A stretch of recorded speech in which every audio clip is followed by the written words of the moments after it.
Volume 3, Chapter 391, 25th of February, 1946. At Masada. They are climbing up a very steep hill towards a town, which looks like an eagle's nest on an alpine crest. They are proceeding with great difficulty, going eastwards, and leaving behind a continuous chain of mountains, which are part of the Judean range, and which, like the buttress of a huge wall, extend towards the southern end of the Dead Sea. The crest on which the town is built is very high, solitary and steep, such as eagles are fond of for their regal love-making, as they disdain witnesses and community. "What a road, my lord," moans Peter. "It is even worse than the road to Jiphthahel," confirms Matthew. "But it is not raining here, it is not damp, and the road is not slippery. And that is not so bad," remarks Judith Thaddeus. Yes, that is a consolation. But it is the only one. Don't worry. Your enemies will not capture you. If an earthquake does not demolish you, no deed of man will ever destroy you, says Peter, addressing the town fortress, enclosed in the narrow circle of its defenses, with its houses crowded one against the other, like the seeds of pomegranates in their tough rind. "Do you think so, Peter?" asks Jesus. "Do I think so? I see it. Which is better?" Jesus shakes his head, but does not reply.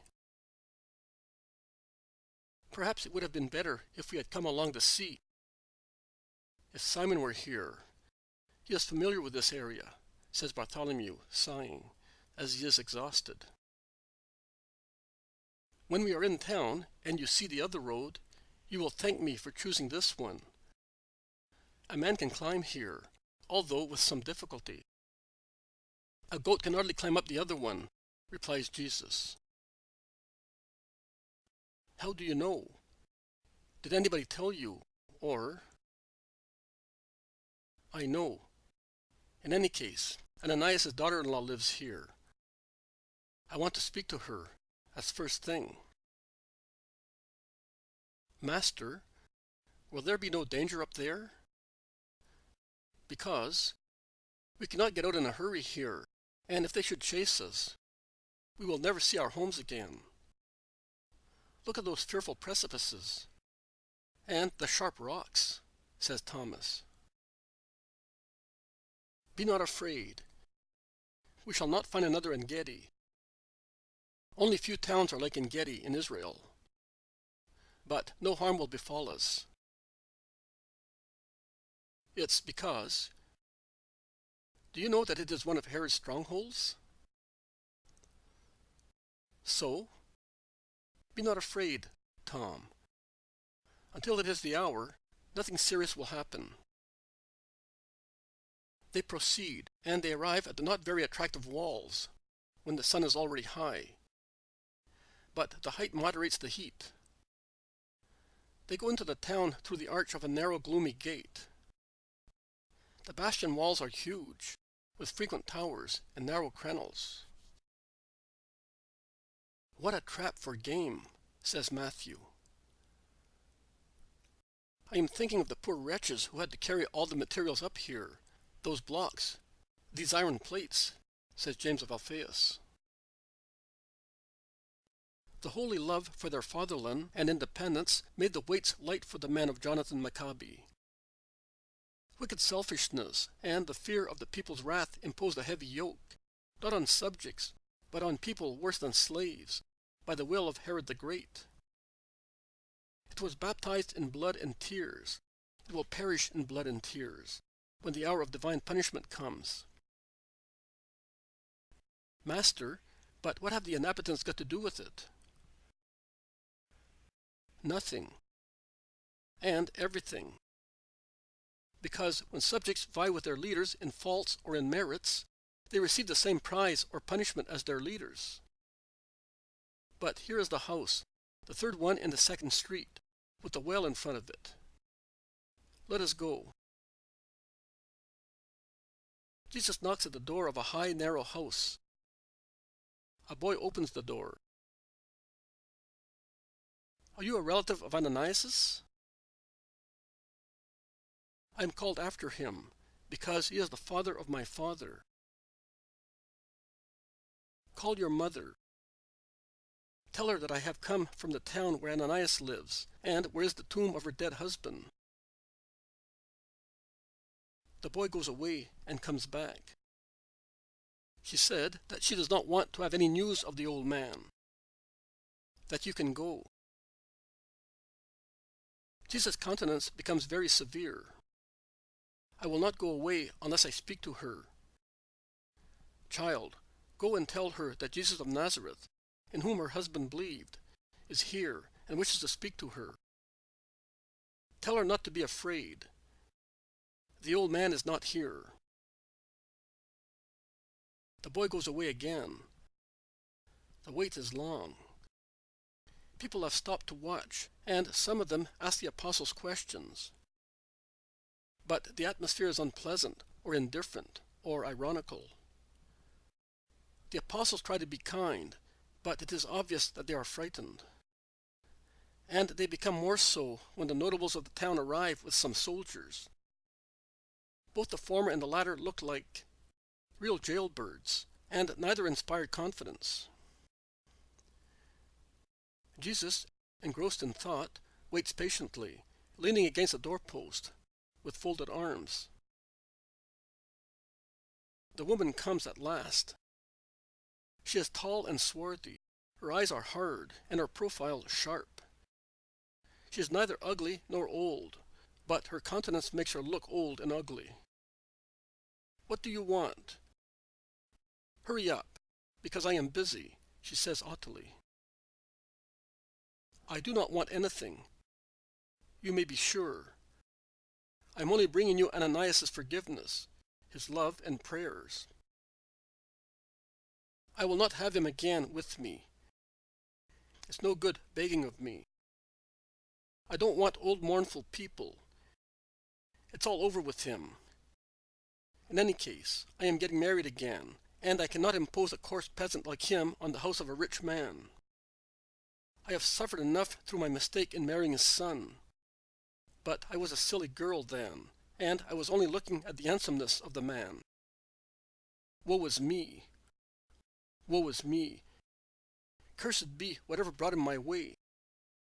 Let even his memory be anathema, she shouts, looking really wild. That is enough. Respect the living and the dead, whom you did not deserve to have. Your heart, woman, is harder than a stone. Woe to you!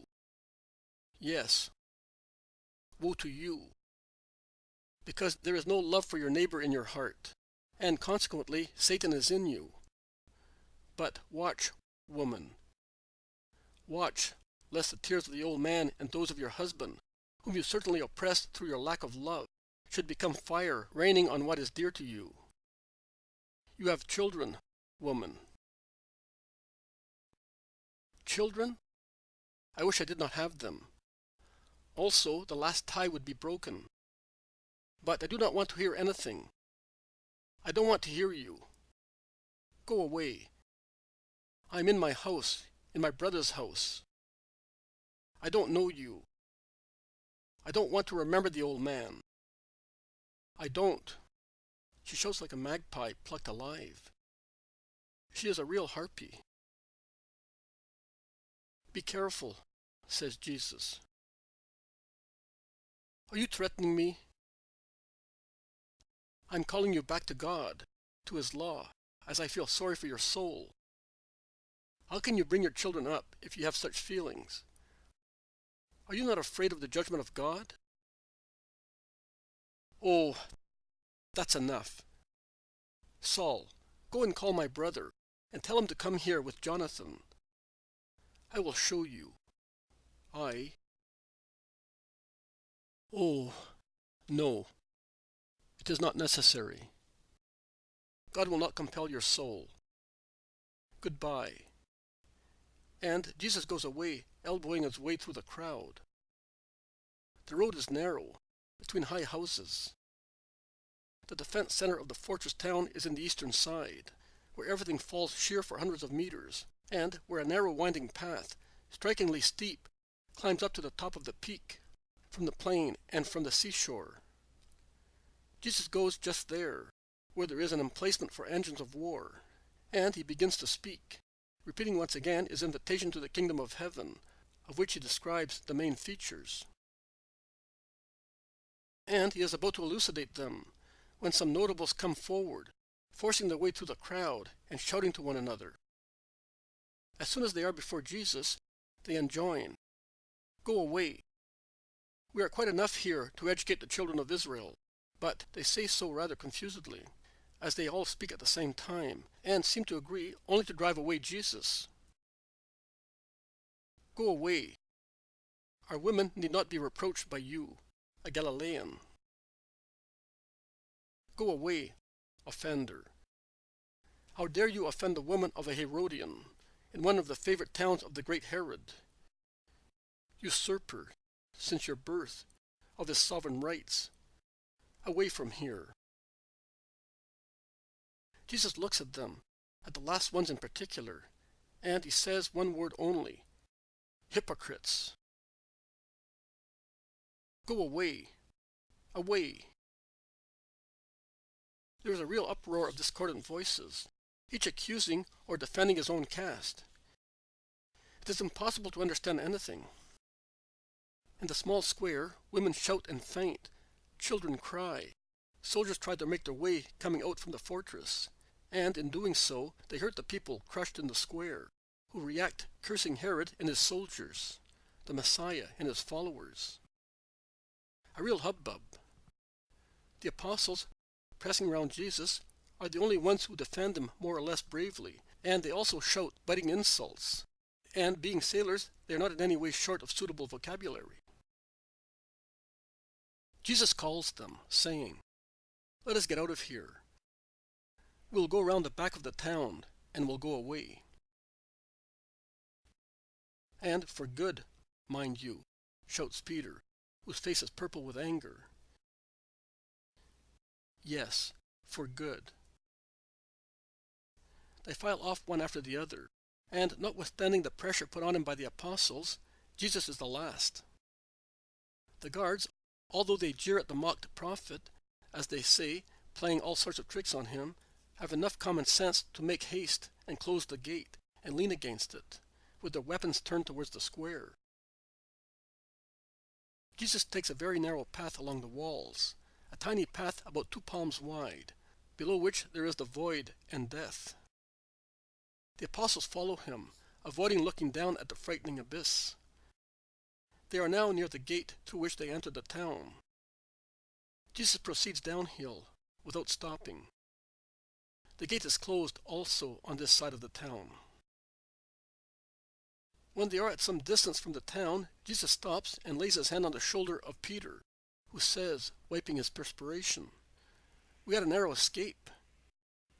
Cursed town, and cursed woman. Oh, poor Ananias. That woman is worse than my mother-in-law. What a viper." Yes, she has the cold heart of a snake. Simon of Jonah, well, what do you think? Notwithstanding all its defenses, do you think that this town is safe? No, Lord. It does not have God in it. I say that it will be doomed with Sodom and Gomorrah. You are right, Simon of Jonah. It is attracting upon itself the thunderbolts of divine wrath, not so much because it expelled me, but because all the commandments of the Decalogue are infringed in it. Let us go now. A cave will receive us in its cool shade during the hot hours. And at sunset we will go towards Kerioth, as far as moonlight will allow us.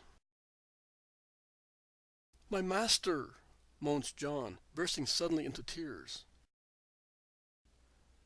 What is the matter with you? They all ask him. John does not reply. He is weeping, covering his face with his hands, with his head lowered. He looks like the distressed John of Good Friday. Do not weep. Come here. There are still pleasant hours ahead for us, says Jesus, drawing him to himself. But what comforts the heart increases also tears.